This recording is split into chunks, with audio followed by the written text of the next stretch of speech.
सास। राजगढ़ की गौरी अपने माता पिता की इकलौती संतान थी। गौरी के पिता मेहनतकश किसान थे। वो सारा दिन खेतों में काम करते। गौरी अपनी माँ का किचन में हाथ बटाती।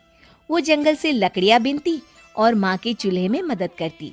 एक दिन वो जंगल में लकड़ी बीनने गई थी कि तभी उसे रोने की आवाज आती है।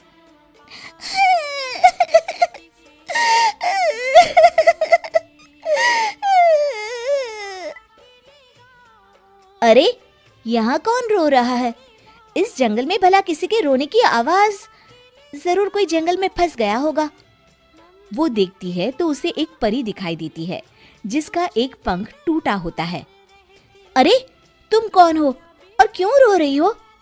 मैं परीलोक की रानी हूँ। पृथ्वीलोक में घूमने आई थी, लेकिन देखो ना, मेरे पंख ही टूट गए। अब मैं कैसे उड़ान भरूंगी? अरे, इसे जोड़ना तो आसान है। रुको, मैं अभी जोड़ देती हूँ। ये कहकर गौरी लकड़ी और रस्सी की सहायता से पंखों को जोड़ देती है।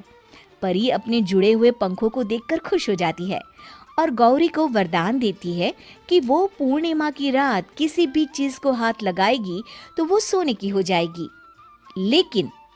लेकिन गलती से अगर उसने किसी इंसान को छू लिया तो वो अगली पूर्णिमा तक सोने का ही रहेगा। गौरी घर आती है और सारी बात अपने माता पिता को बताती है। गौरी की माँ उसे कहती है, तू भी ना गौरी, सारा दिन परियों की कहानियां पढ़कर स्वप्न लोक में ही रहती है। नहीं माँ, मैं सच बोल रही हूँ। देखो, आज पूर्णिमा की रात है ना, इसलिए डर के मारे मैं कोई सामान भी नहीं छू रही हूँ। अच्छा, ऐसी बात है बिटिया रानी, तो जरा इस घड़े को हाथ लगा दे। गौरी घड़े को जैसे ही हाथ लगाती है वो सोने का हो जाता है। गौरी के माता पिता घड़े को देखकर हैरान रह जाते हैं। अगले दिन गौरी के पिता उस घड़े को सुनार के पास बेचने जाते हैं तो रास्ते में उन्हें कंचा काकी मिलती है। वो सोने का घड़ा देखकर गौरी के पिता से पूछती है, अरे गौरी के बापू, ये पीतल तो बड़ा चमक रहा है। अरे काकी, ये पीतल नहीं, सोना है, सोना।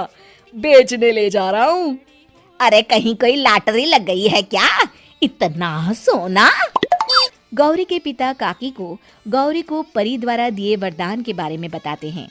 काकी गौरी के पिता की बात सुनकर सोच में पड़ जाती है और फिर अगले दिन काकी गौरी के घर आती हैं। गौरी के बापू, तुम्हारे लिए मैं एक खुशखबरी लाई हूँ। तभी गौरी की माँ पूछती है, क्या खुशखबरी है काकी? अरे, तुम्हारी बेटी का रिश्ता मैं अपने बेटे से करना चाहती हूँ। अरे, कब तक अपनी सयानी लड़की को घर पर बिठा कर रखोगी? हाँ, देखो काकी, मैं ऐसे ही व्यक्ति से अपनी बेटी की शादी कराऊंगा जो गौरी के वरदान से नहीं, उसके गुणों को समझे। अरे, हमें तो गौरी के गुण अच्छे लगे, इसीलिए तो आ गई हूँ मैं। फिर गौरी के माँ बाप मान जाते हैं और उसकी शादी काकी के बेटे से हो जाती है। अगले दिन, अरे गौरी, कल पूर्णिमा की रात है। तुम्हारे पिताजी परी के वरदान के बारे में बता रहे थे, तो मैं ना कुछ चीजें रख दूंगी, जरा हाथ लगा देना।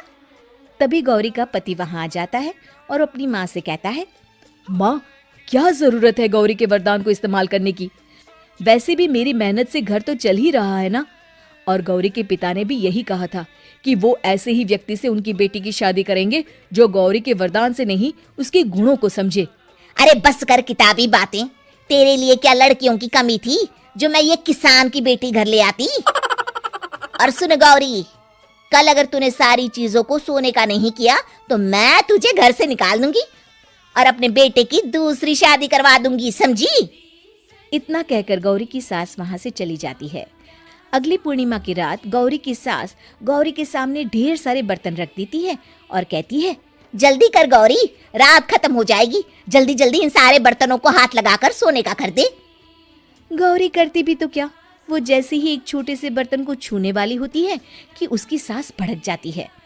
क्या मजाक बना रखा है? इतने छोटे से बर्तन में क्या होगा?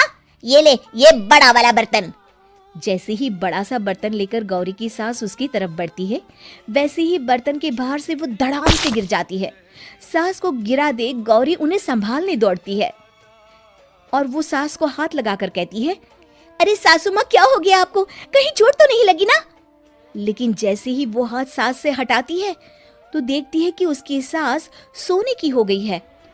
गौरी सोनी की सास को देखकर रोने लगती है और अपने पति से कहती है, मुझे परी ने कहा था कि अगर मैं किसी इंसान को हाथ लगाती हूँ तो वो अगली पूर्णिमा तक सोने का ही रहेगा। अब मैं क्या करूँ? अरे करना क्या है, माँ को उठाकर अलमारी में रख दो। और हाँ, लालच का फल बुरा ही होता है। ज्यादा बड़े बर्तन को सोने का बनाने के चक्कर में माँ का ये हाल हुआ है। ये